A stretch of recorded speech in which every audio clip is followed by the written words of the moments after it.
नमस्कार दोस्तों, कैसे हैं? आई होप आप सभी लोग बहुत अच्छे होंगे। चलिए आते हैं टॉपिक पे। लास्ट डे हम लोगों ने पौनों के संदर्भ में देखा था कि पौने कैसे होती हैं, पौने कैसे चलती हैं। पौनों की जो त्रिकोशीय संरचना है, जो परिसंचरण मेखला है, वो 3 प्रकार की होती है। हेडली सेल, फेरल सेल, ध्रुवीय सेल। इन सब चीज़ों के बारे में हम लोगों ने देखा था। पूर्वा हवा, पछुआ हवाओं के बारे में, ध्रुवीय हवाओं के बारे में देखा था। कौन सी हवाएं किस तरह से हैं, ये सब सारी चीज़ें हम लोगों की हो चुकी हैं। जो लोगों ने नहीं देखा है वो लोग पीछे वीडियोस में जा करके उसको देख लें। ओके, आज हम लोग देखेंगे धरातल पर कितने प्रकार की हवाएं चलती हैं।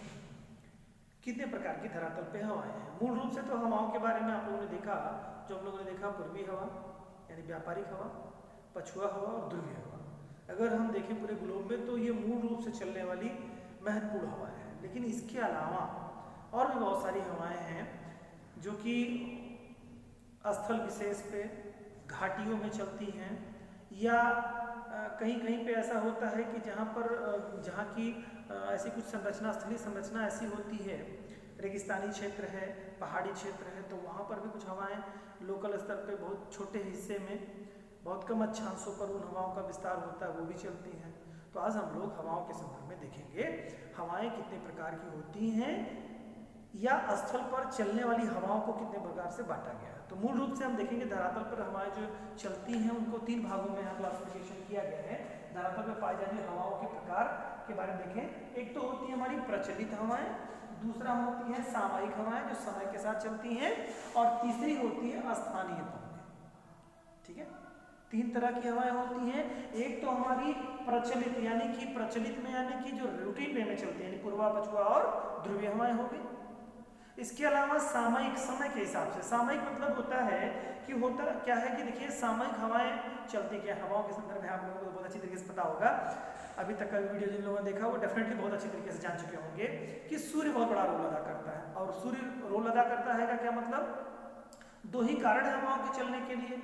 एक तो पृथ्वी की गति है जो अपनी घूर्णन गति करता है, और दूसरा कारण आपका क्या है, सूर्य का तापमान, ITCZ का क्षेत्र कहाँ बन रहा है कितना, यानी कि सूर्य तप जहाँ ज़्यादा पड़ेगा वहाँ पर क्या वायु हल्की होकर के ऊपर उठ जाएगी, निम्न वायुदाब का क्षेत्र बन जाएगा। निम्न वायुदाब का क्षेत्र बनेगा तो हवाएं उसको भरने के लिए आएंगी, यानी हवाएं चलेगी, प्रवणता मिल जाएगी उसको।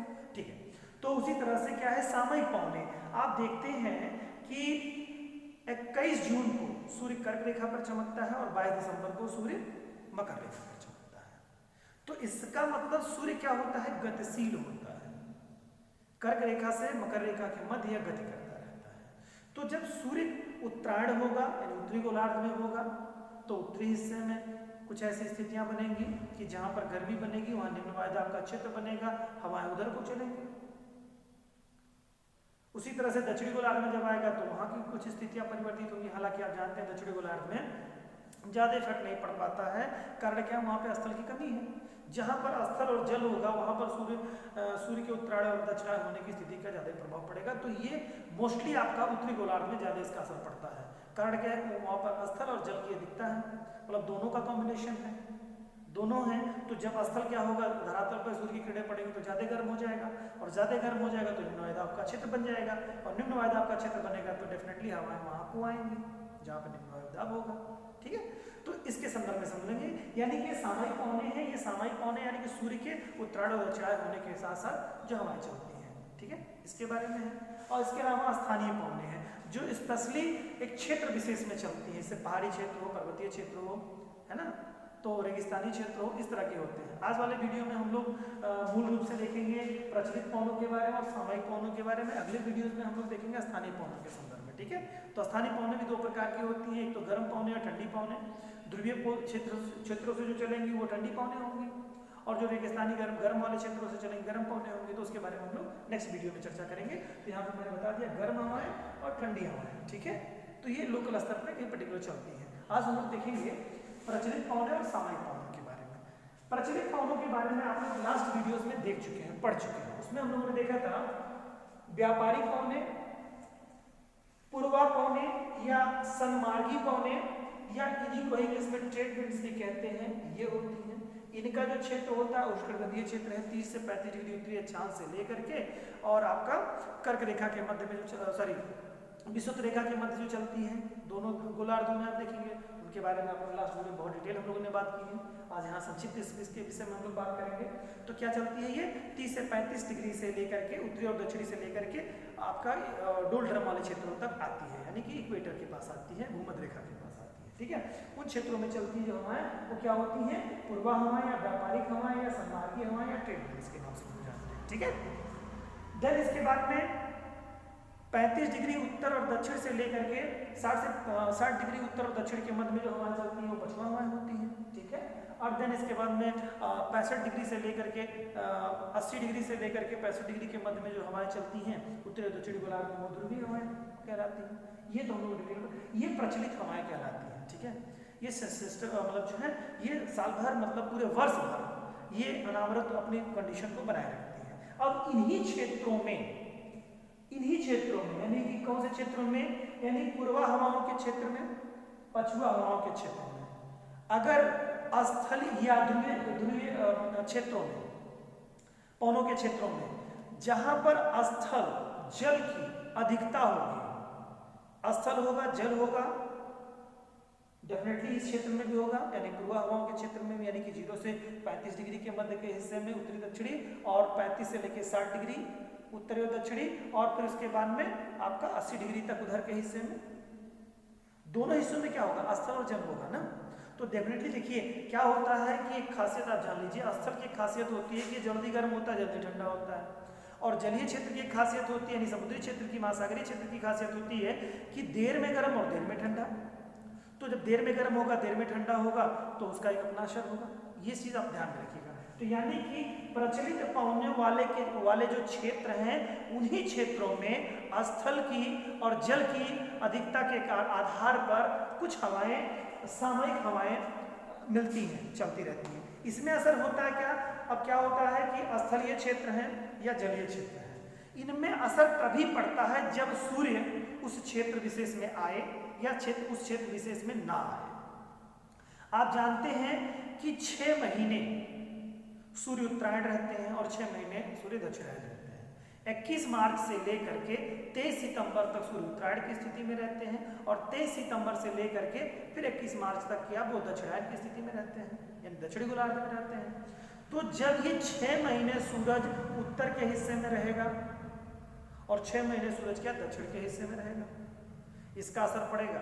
तो इन्हीं के कारणों से सामयिक पौने, या इसको देखेंगे सामयिक पौनों को फिर हम 3 क्लासिफिकेशन के आधार पर देखते हैं। सामयिक पौने एक तो मौसमी पौने होती है, मानसूनी पौने जिन्हें कहते हैं, मानसूनी पौने या मौसमी पौने। ठीक है, दूसरे होते हैं स्थलीय तथा जलीय समीर और पर्वतीय और घाटी समीर।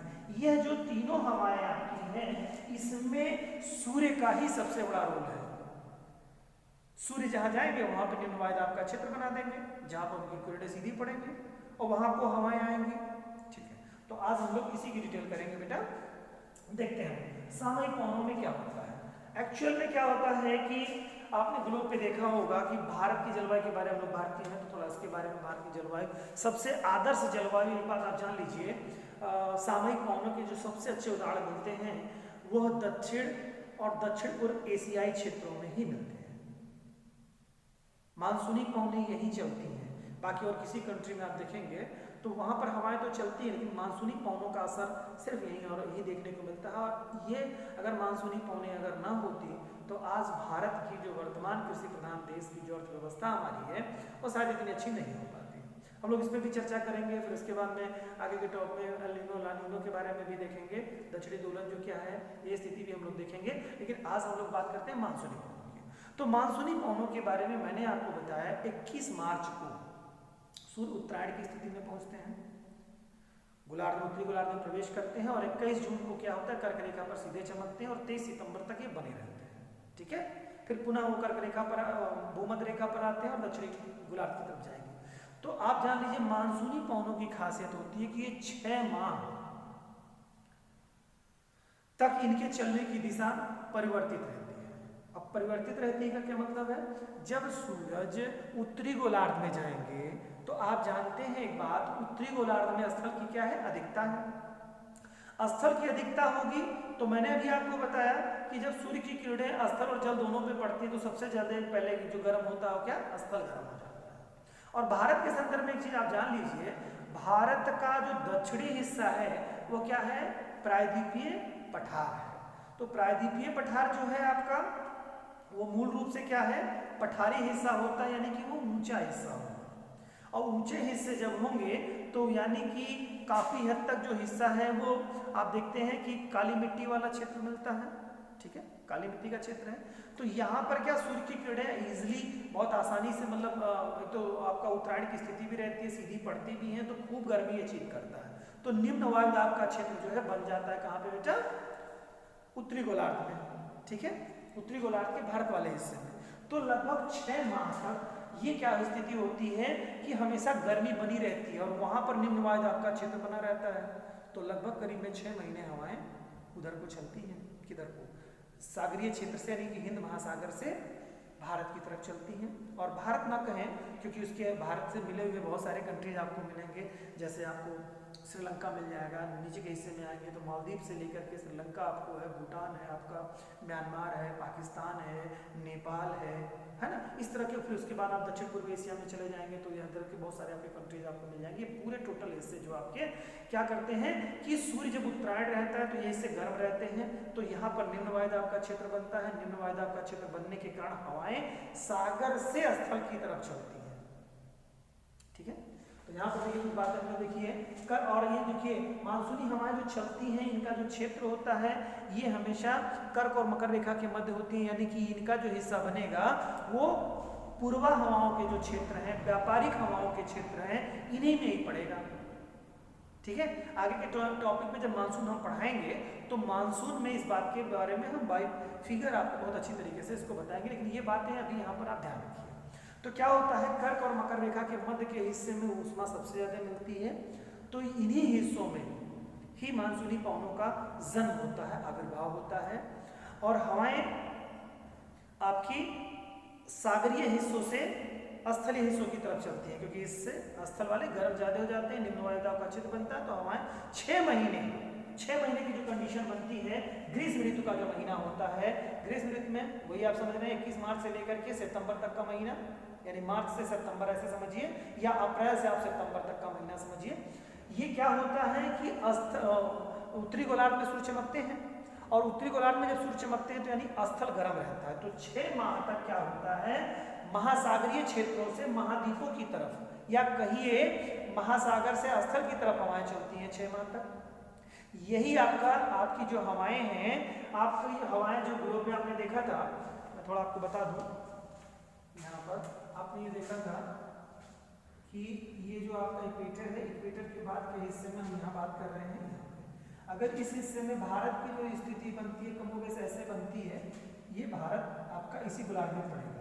अब यहाँ पर जो हवाओं की दिशा है बेटा, ये होनी चाहिए हवाओं की दिशा, लेकिन होता क्या है एक्चुअल में, हवाओं की दिशा में इन्हीं मानसूनी पवनों के कारण और सूर्य की स्थिति के कारण हवाओं की दिशा परिवर्तित हो जाती है। ये देखिए हमारा ये पड़ रहा है आपका, ये 30 से 35 डिग्री वाला क्षेत्र है आपका, जो आपका, और यहाँ पर भी मैं बता दे रहा हूँ आपको 30 से 35 डिग्री का क्षेत्र, 30 से 35 डिग्री का क्षेत्र जो बन रहा है बेटा, यहाँ पर हवाओं की दिशा इधर है, लेकिन मानसूनी पवनों में क्या हो जाता है भारत के लिए, आपने जब भी देखा होगा मानसूनी पवनों के बारे में, तो वहां देखा होगा कि दक्षिण पश्चिम मानसून से मानसूनी वर्षा, यानी कि यहाँ पर भारत में जो हवाएं आती हैं वो इस रूप में आती हैं।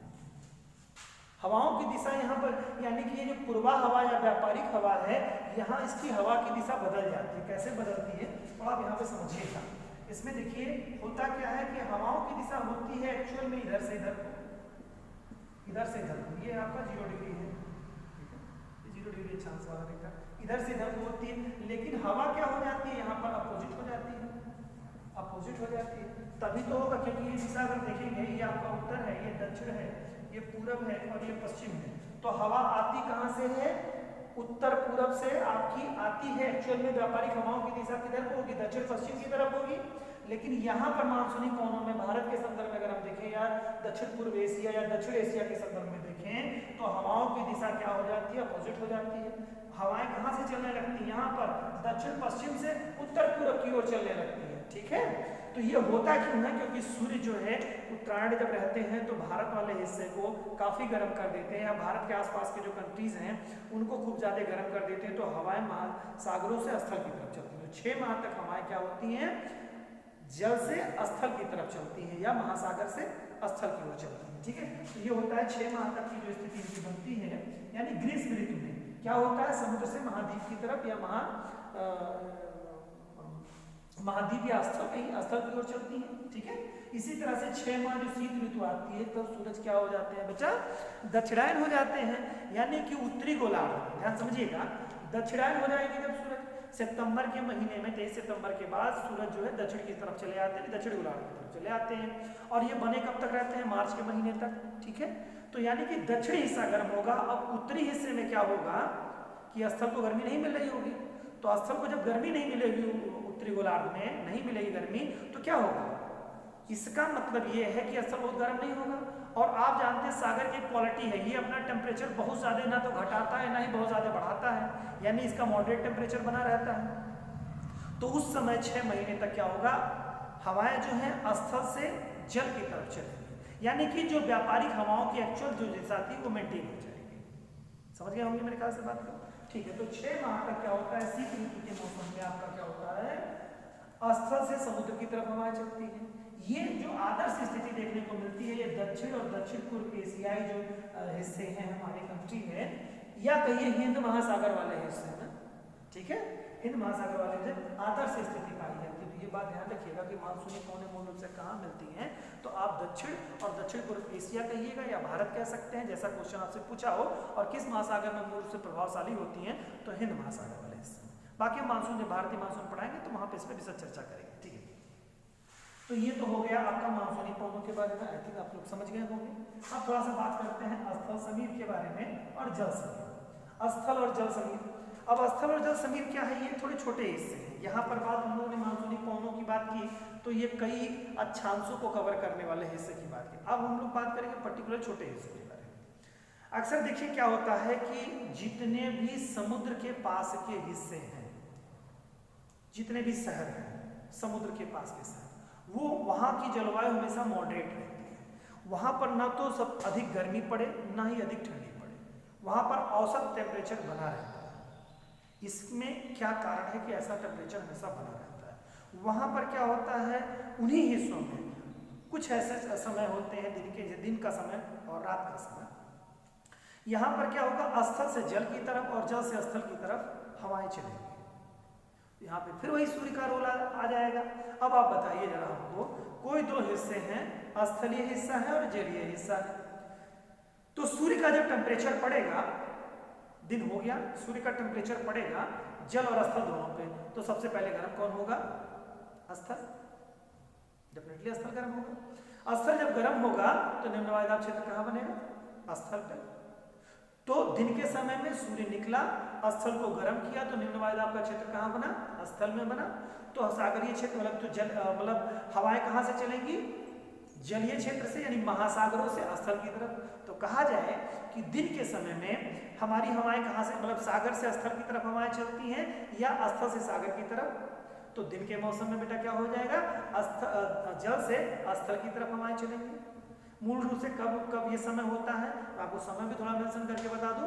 लगभग सुबह में 10 बजे तक, सुबह 8 बजे के बाद से पृथ्वी गर्म होने लगती है और लगभग 10 बजे तक गर्म हो जाती है।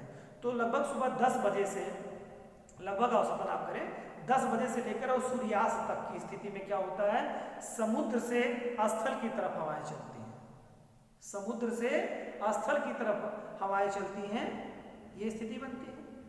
दूसरे समय रात्रि के समय देखेंगे, जब रात्रि हो जाती है तो क्या होता है, पृथ्वी की मतलब धरती की क्वालिटी क्या है, धरातल की क्वालिटी ये है कि जल्दी गर्म जल्दी ठंडा। सागर की क्वालिटी क्या है या जलीय क्षेत्र की क्वालिटी क्या है, देर में गर्म देर में ठंडा। तो अब क्या होगा, जब सूर्यास्त के बाद क्या होगा कि अब धरातल जो है वो जल्दी से ठंडा हो जाएगा, और जल्दी ठंडा हो जाएगा तो क्या हो जाएगा, यहाँ पे उच्च वायुदाब का क्षेत्र बनेगा। अब उस समय गर्म कौन रहेगा, सागरीय क्षेत्र गर्म रहेगा, तो सागर में निम्न वायुदाब बनेगा। तब रात्रि के समय यानी कि सूर्यास्त के बाद से स्थल से जल की तरफ हवाएं चलना शुरू होंगी। स्थल से सागर की तरफ हवाएं चलना शुरू होंगी। तो यही क्या हो जाएगा आपका, ये कब तक की स्थिति बने रहेगी, लगभग सुबह 8 बजे तक, मॉर्निंग में 8 बजे तक, जब तक धरातल गर्म नहीं हो जाता है तब तक कहां से कहां की हवा चलेगी, स्थल से सागर की तरफ हवाएं चलेगी। मेरे ख्याल से समझ गए होंगे आप लोग। दिन का समय जब होता है सुबह 10 बजे से लेकर के सूर्यास्त तक की स्थिति क्या होती है, वहां पर स्थल से स्थल को सागरीय क्षेत्र से स्थल की तरफ हवाएं आती हैं, ठीक है। और एक बात ध्यान रखिएगा, आप सोचेंगे कि कोस्टल एरिया, मैंने एक साथ बात यहाँ पे मेंशन करी कि जो कोस्टल एरिया के जो क्षेत्र होते हैं वो मॉडरेट टेम्परेचर अपना रखते हैं, बहुत ज़्यादा तो ठंडी होती है तो बहुत ज़्यादा वहाँ पे गर्मी होती है। मुंबई में आपने देखा होगा, जो लोग जाते हैं तो उन लोगों ने बताया, और जिन बच्चों ने वहाँ भ्रमण किया होगा वो जानते होंगे, वहाँ पर ठंडक बहुत ज़्यादा नहीं पड़ती है, ठीक है, ना ही बहुत ज़्यादा गर्मी होती है। उसके पीछे का कारण यही है, यही जो हवाएं हम आप लोग देख रहे हैं, पढ़ रहे हैं, ये बड़ा रोल है। अब होता क्या है, दिन के समय में टेम्परेचर स्थल का ज़्यादा हो जाता है, तो क्या होता है, सागर से हवाएं आती हैं। तो सागर से जब हवाएं आएंगी बेटा, वो भी गर्म क्षेत्र है, लेकिन अपेक्षितया उससे कम गर्म क्षेत्र है, मतलब स्थल से अपेक्षितया कम गर्म क्षेत्र है ना, ठंडा क्षेत्र तो है नहीं सागर का। तो वहां से जो हवा आएगी वो औसत मतलब औसत गर्मी लिए रहेगी, यानी बहुत ठंडी नहीं होगी ना ही बहुत गर्म होगी। तो क्या करेगी, वहां जब हवा आएगी स्थल भाग में तो एक शीतलता एक तरह से प्रदान करेगी, बहुत ज्यादा स्थल गर्म होने के बाद में भी बहुत ज्यादा गर्मी का एहसास नहीं होगा, ठीक है। और फिर उसके बाद में क्या होगा, रात्रि के समय जब स्थल से जल की तरफ हवाएं जाएंगी तब भी टेम्परेचर का मतलब एक बैलेंस बना रहेगा। तो ये कारण है कि ज्यादा ना तो गर्मी ना तो ज्यादा ठंडी स्थलीय क्षेत्रों में बनती है। अब ये क्या होता है, दिन के समय में ध्यान रखिएगा, दिन के समय में हवाएं सागर से स्थल की तरफ आती हैं, तो जहां से हवा चलेगी उस हवा का वही नाम होगा। अगर स्थल से, ध्यान सुनिएगा, स्थल से जल की तरफ जा रही है तो उसको स्थलीय समीर कहेंगे, और जल से स्थल की तरफ आ रही है तो जलीय समीर कहेंगे उसको, या महासागरीय समीर कहेंगे यहाँ पे। तो ध्यान रहे इस बात को, दिन का समय है, मैं सवाल आपसे पूछ रहा हूं कि दिन का समय है और उस समय हवा सागर से स्थल की तरफ आ रही है, तो दिन के समय कौन सी समीर चलती है, महासागरीय समीर होगी, डेफिनेटली महासागरीय समीर होगी। देन इसके बाद में रात्रि के समय अगर आप देखते हैं तो स्थल से जल की तरफ हवा चलती है, तो रात्रि के समय कौन सी हवा चलेगी, स्थलीय समीर चलेगी। ये क्वेश्चन पूछता है, कूट में दे देगा तो लोग भ्रमित हो जाते हैं, कंफ्यूज हो जाते हैं। तो आप ध्यान रखिएगा, यहाँ मैंने लिखा भी है, इसको एक बार पढ़ लीजिएगा आपको यहाँ पे। ये देखिए रात्रि के समय, यानी स्थल समीर कब चलती है, रात्रि के समय चलेगी, और जलीय समीर जो होगी वो क्या होगी, दिन में चलेगी। मैं फिर एक बार बता दे रहा हूं आपको, जहां से जहां को हवा चलती है, मतलब जहां से चलती है हवा, वो उसी हवा का नाम लिया रहता है। अब दिन में क्या होगा, मैंने बताया स्थल गर्म हो जाएगा, तो गर्म हो जाएगा, निम्न वायुदाब का क्षेत्र बनेगा, तो वहां को हवा आएगी ना स्थल को, कहां से आएगी, सागर से, तो सागरीय हवा, क्लियर। इसी तरह से रात्रि के समय क्या हो जाएगा, स्थल ज्यादा ठंडा हो जाएगा, सागरीय हिस्सा गर्म रहेगा, तो सागरीय हिस्सा जब गर्म रहेगा तो निम्न वायुदाब का क्षेत्र कहां बनेगा, सागरीय हिस्से में बनेगा, तो हवा कहां से चलेगी, स्थल से जल की तरफ चलेगी, महासागर की तरफ। यानी कि रात्रि के समय हमारा कौन सा स्थलीय समीर चलती है, दिन के समय में हमारा क्या, जलीय महासागरीय समीर चलती है। आई थिंक क्लियर हो गया होगा आप लोगों को, चलिए बहुत अच्छी बात है। अब हम लोग आ जाते हैं पर्वतीय और घाटीय समीर। ये भी सेम सूर्य की स्थिति पे ही, मैंने कहा था आपको तीनों कॉन्सेप्ट आपके सूर्य की स्थिति पे निर्भर करते हैं। ये आपका क्या होता है, ये लंबा समय लेता है, दीर्घगामी, 6 महीने का समय, 6 माह का समय लेता है, 6 माह का, 6 माह तक ये मानसून को बनाए रखता है। ये वाला समीर जो है आपका 24 घंटे वाला, स्थल से जल वाला जो हिस्सा है, ये 24 घंटे वाली स्थिति क्रिएट करता है ना, क्योंकि 24 घंटे में लगभग 10 घंटे 12 घंटे की स्थिति स्थल से जल की तरफ और जल से स्थल की तरफ हवाएं चलेंगी। सेम यही स्थिति लगभग दिन भर में ही 10 से 12 घंटे की स्थिति में ही परिवर्तन होता है घाटी और पर्वतीय समीर का। ये उन क्षेत्रों में हो चलती हैं हवाएं जहां पर पहाड़ी वाले जो क्षेत्र होते हैं, जैसे जम्मू एंड कश्मीर की घाटी ले लीजिए, इस तरह की बहुत सारी घाटियां हैं, उन घाटियों में हिस्से में क्या होता है। अब होता क्या है कि सूर्य की किरणें जब आएंगी, सबसे पहले अब मान लीजिए पहाड़ी वाले क्षेत्रों में हम सूर्य आ रहे हैं, अब सूर्योदय होगा जब, तो क्या करेंगे, सूर्य की किरणें सबसे पहले कहाँ पड़ेंगी, पर्वत में पड़ेंगे, घाटी में सीधे चले जाएंगे, तो मेरे ख्याल से पर्वत में पड़ेंगे सीधे। तो सबसे पहले बेटा पड़ेगी क्या, पर्वतीय वाले हिस्से को, तो क्या करेंगे, पर्वतों के हिस्से को गर्म कर देंगे, ठीक है। और फिर उसके बाद जब सूरज अपनी ऊंचाई पर जब पहुंचेगा तब वो घाटी वाले हिस्से को गर्म करेगा, समझ रहे हैं बात को। और फिर जब सूर्यास्त की स्थिति जब बनेगी तो पुनः क्या होगा, वो क्या फिर से पहाड़ी वाले हिस्से गर्म होंगे, यानी सूर्योदय और सूर्यास्त के समय, ठीक है, सूर्योदय और सूर्यास्त के समय सबसे ज्यादा कौन गर्म होगा, घाटियां, पहाड़ियां गर्म होगी, न कि घाटियां। और दोपहर के समय में यानी दिन के समय में जब सूर्य एकदम अपने पीक पे सीधी ऊंचाई पे होगा तो क्या घाटियां गर्म होंगी। अब यही जो स्थिति सूर्य की बनती है बेटा, इसी से ही घाटीय समीर और पर्वतीय समीर चलती है। कैसे चलती है, अब आप थोड़ा समझिएगा कॉन्सेप्ट को, कि जब सुबह के समय सूर्य की किरणें, ध्यान समझिएगा, सुबह के समय सूर्य की किरणें किस पे पड़ेंगी, पहाड़ी पे पड़ेंगी, पहाड़ी गर्म होगी, तो पहाड़ी गर्म होगी तो क्या होगा, निम्न वायुदाब का क्षेत्र बनेगा, तो हवा कहां से कहां को चलेगी, घाटी से पर्वत की तरफ चलेगी सुबह के समय। समझ रहे हैं ना बात को, सुबह के समय घाटी की जो हवाएं हैं वो घाटी से पर्वत की तरफ चलेंगी। क्यों चल रही है, क्योंकि घाटी पहाड़ी गर्म हो जा रही है ना, गर्म हो जाएगी तो निम्न वायुदाब का क्षेत्र बनेगा। निम्न वायुदाब का आपने पढ़ा है, निम्न वायुदाब जब जहां बनता है वहां को हवा जाती है, ठीक है, वहां को जाती है उच्च वायुदाब से, यानी कि घाटी में उच्च वायुदाब रहेगा तो वहां पर हवा जाएगी, यानी सुबह के समय जो समीर होती है वह घाटी से पर्वत की तरफ चलेगी, ठीक है। शाम के समय में क्या होगा, शाम के समय में भी क्या होगा, घाटी मतलब जो है आपका पहाड़ी गर्म हो जाएगी तो घाटी से पहाड़ी की तरफ चलेगी, यानी सुबह और शाम की स्थिति में, ठीक है। सुबह और शाम की स्थिति मतलब आप अंधेरा मत समझिएगा, यहाँ पर बात हो रही है कि सुबह में लगभग 10 बजे तक, 11 बजे तक, सुबह 10 बजे तक आप समझिए, शाम में आप 3 बजे से लेकर 6 बजे तक का हिस्सा, इस समय क्या होगा, घाटी से पर्वत की तरफ हवाएं चलेंगी। और फिर दिन में जब होगा तो सूर्य की किरणें जब लंबवत पड़ेंगी घाटी में तो उस समय घाटी गर्म हो जाएगी, तो उस समय क्या होगा, निम्न वायुदाब का क्षेत्र घाटी में बनेगा, तब पर्वतों से घाटी में हवाएं चलेंगी। मेरे ख्याल से समझ गए होंगे आप लोग, तो यही चीजें होती हैं, इसी का ही नामकरण कर दिया जाएगा घाटी समीर, पर्वतीय समीर। अब देखो फिर यहाँ पर वही कंडीशन आएगी, कौन सी, पिछले वाले में कि स्थलीय समीर है कि जलीय समीर है, उसी तरह से घाटी समीर और पर्वतीय समीर किसे कहेंगे, जब जहां से हवा चलेगी वहां उसका नामकरण होगा। तो सुबह और शाम के समय में कौन सी हवा चलेगी, मतलब घाटी समीर चलेगी, पर्वतीय समीर चलेगी, घाटी समीर चलेगी, डेफिनेटली घाटी से हवा आ रही है, यानी सुबह और शाम के समय में, यानी कि सुबह में 10 बजे तक और शाम में आप 3 से 6 बजे के मध्य में जो हवाएं चलेंगी वो क्या होंगी, आपकी घाटी से, घाटी समीर के नाम से जाने जाएंगी। और दिन के समय में जब सूर्य की किरणें घाटी को खूब गर्म कर देंगी तो क्या होगी, हवाएं पर घाटियों से, पहाड़ियों से घाटी की तरफ चलेंगी, तो यानी वो पर्वतीय समीर के नाम से जाना जाएगा। यहाँ पर देखिए हमने कुछ बात बताई है, और ये चीजें क्या होगी, मूल रूप से देखिए ये तो सीक्वेंस तो आपका सुबह से शाम का स्थिति बना, ये तो कंडीशन आपकी ऑलमोस्ट बनती है, लेकिन अगर इसको ही हम अगर 12 घंटे में कन्वर्ट कर दें, ये तो बात समझ गए होंगे आप लोग, अगर हम इसको 12 घंटे में कन्वर्ट कर दें, यानी सुबह जैसे दिन और रात की स्थिति में कन्वर्ट कर दें, तो दिन वाले और रात वाले स्थिति में अगर हम देखेंगे तो कहाँ का हिस्सा कैसे बनेगा। सेम यही जो कंडीशन मैंने सुबह शाम आपको बताया है, इसी सुबह शाम को आप रात्रि में मान लीजिए, यानी पर्वतीय क्षेत्र रात्रि के समय में जो है स्थिति इनकी बनेगी, कैसी बनेगी, कैसे बनेगी, जैसे रात्रि के समय में क्या होगा, पर्वत से घाटी की ओर, रात्रि के समय में, रात्रि का समय जब होगा तो क्या होगा, जैसे सबसे ज्यादा आप जल्दी से गर्म और जल्दी से ठंडा कौन होगा, पर्वतीय क्षेत्र होगा ना, घाटी वाला हिस्सा देर में गर्म देर में ठंडा, भाई उसको गर्म होने में टाइम लग रहा है ना, तो देर से गर्म देर में ठंडा, तो यहाँ पर क्या होगा, रात्रि का जो समय हमारा बनेगा, यहाँ पर रात्रि के समय में, यहाँ पर रात्रि का जो टाइम होगा, घाटियां क्या है, देर में गर्म हो रही, देर में ठंडी होगी, तो वहां पर क्या होगा, रात्रि के समय में भी पहाड़ियां जल्दी ठंडी हो जाएंगी।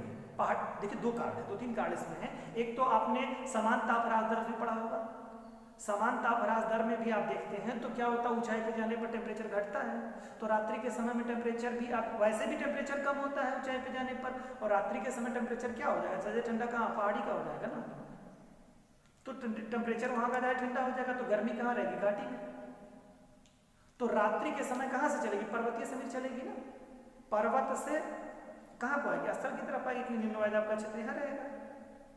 और दिन के समय में आप देख रहे हैं सबसे ज्यादा पहाड़ी गर्म हो जाती है, तो क्या हो जाएगा, तो पहाड़ी गर्म हो, निम्न वायुदाब का क्षेत्र हो जाएगा, तो दिन के समय में क्या हो जाएगा, घाटी से पहाड़ी की तरफ चले जाएंगे हम, तो यहाँ पर यही है। या रात्रि के समय में आप यही चीज, दिन की जो बात कर रहे हैं वही चीज आप दिन में देखेंगे तो क्या होगा, घाटी से, ध्यान रखिएगा, घाटी से पर्वत की ओर जाएगी। इसी कोई घाटी से पर्वत की ओर जाएगी तो जहां से जाती है उस समीर का नाम वही दे दिया जाता है, उसे क्या कह देंगे, घाटी समीर कह देंगे। क्लियर।